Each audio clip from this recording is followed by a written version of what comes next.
This video is specifically for anyone that's ever heard Catholics talk about Eucharistic adoration, but haven't gone because they aren't really sure what to do once they get there. Like, do you need to bring special prayers? Are you supposed to stay for a certain amount of time? What do you do when everyone around you is completely silent? And we're going to answer those. But the very simple answer is that you're just there to spend time with Jesus, who we believe is truly present in the Eucharist. So whether you pray, read scripture, tell him what's on your mind, or simply sit there, there's really no wrong way to do adoration, because you don't need special words and you don't have to make anything dramatic happen.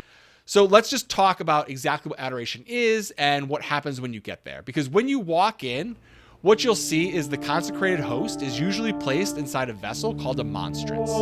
Now, we know the host was already consecrated during Mass, but during adoration, it's taken from the tabernacle and it's placed inside the monstrance so that people can see it while they pray.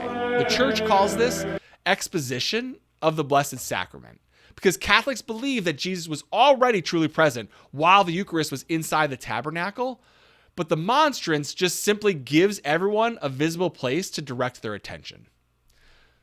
So now you know what you're going to see when you arrive, but what do you do when you get there? So the very simple answer is go and find a seat, whether it's a bench, a kneeler, whatever it is, and simply genuflect towards the Eucharist if you're able to. Genuflect just simply means you go down on one knee, slightly bow your head, and just show reverence to the Lord. And then once you get in your seat or your kneeler or, whatever the situation is, you can simply begin by just telling Jesus why you're there. Maybe there's something you're worried about in your life. Maybe someone you love needs a prayer. Maybe you're just thankful, or maybe you don't know what to say, and that's okay. You could just simply start with, Jesus, I'm here. And that is good enough. I'd say the biggest part of adoration is simply being there. If you think of being a parent yourself, sometime having one of your children just come and sit with you, even if they don't know or have anything to say, it feels nice, right? You feel that love. And I think we show that love to God when we just show up to spend time with him. So whether you're there and you decide to read one of the Gospels or pray the rosary, use a prayer book, or just talk to Jesus in your own words, that's all okay. And it's also okay to just sit there quietly and just think about being in the actual presence of God. You don't have to speak the entire time.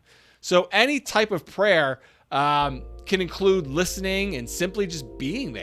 And if your mind starts to wander, that's okay. Just bring your attention back. That happens all the time. It happens at Mass when people are praying, right? Your mind starts thinking about work or dinner or something you forgot to do. It's okay.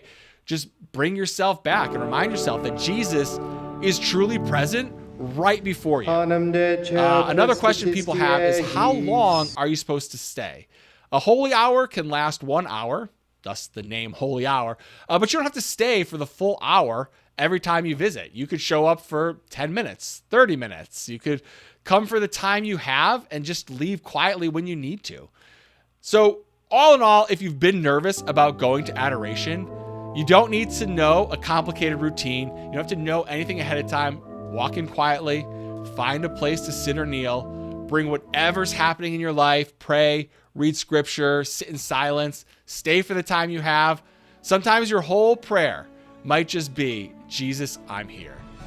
So if this video helped make adoration feel even just slightly more approachable, please consider subscribing to Inspired Catholics and sharing this video with somebody that may also benefit from learning about adoration.